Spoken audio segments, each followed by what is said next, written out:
Hello and welcome to Nick's shop. From quite a wet day in France, but we haven't had much rain in a while, so it's good for the ground.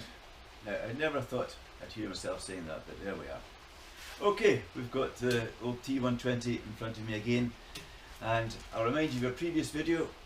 We replaced the bulbs in here with LED bulbs. All went well, and as I say, you saw a video about that.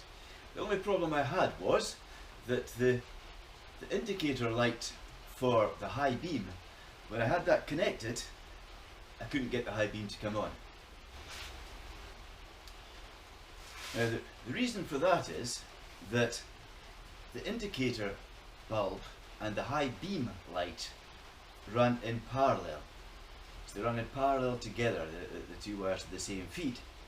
And the power, when it went through the LED bulb, it meets more resistance than it went through the indicator bulb. So it went through the indicator bulb in preference. Now, to try and make that a bit easier to understand, imagine you've got a lot of marching men going along this road, and the road splits in two. And with the old bulbs, they can go along and there's a narrower part, but the narrower part is the same on both routes. So they managed to get through that and meet up again at the other side. Then what happens is that narrower part where the high beam is reduced even further, i.e. it gives more resistance. So these men marching along, they split up and they get to that bit, bit of a problem. It's easier for them to come back and go the other way. Now that's a pretty simplistic view, but that's basically what happened. So there's a way around that, and to get around that we're going to insert what's called a diode. I have one in my hand, in between the high beam bulb and this route, this split that goes along. Now a diode works in the principle, it allows electricity through one way and not the other way. So in theory, these marching men would go back to this, they get to this road, they get past this bit quite happily, and they get to the narrower bit, but at that point they don't realise that the other ways may be easier, because this diode is in place and it stops them, not just stops them coming back, it almost erases their memory, and they just carry on and meet up at the other side. So I'll show you what the diode looks like. We'll actually put a picture in place of one, but hopefully you can see it. It's a pretty small thing. Now, to help understand this a little bit more, you've got to understand that electricity flows in one direction. It flows from the positive to the negative. Most modern vehicles are negative earth, but this old Triumph is positive earth, which means all the time that the electricity's there waiting to get out.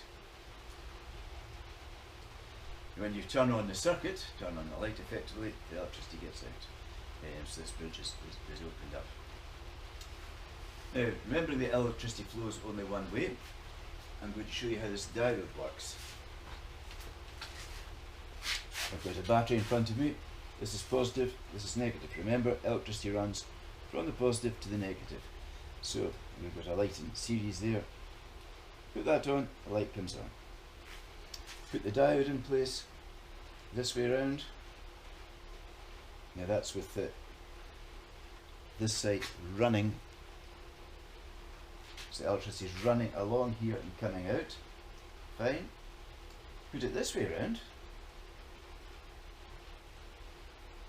It doesn't work. So effectively what we're saying is, when this is running here, it's absolutely fine. Electricity runs here, but it doesn't tell the circuit. Nothing comes back, nothing goes back to it. And this is what we're going to put in place. So let's see how. So, hello and welcome back. Right, that's the work being carried out, and the view you've got is the cockpit view, hopefully, of the motorcycle. This speed on rev counter. Here we've got the high beam indicator and obviously the light. So I'm going to put, that's the pilot light. That's me on dip Nothing should be happening there yet. Switch this to high beam, and the light is on. Dip, off, on, off, side light, off. So there we have it.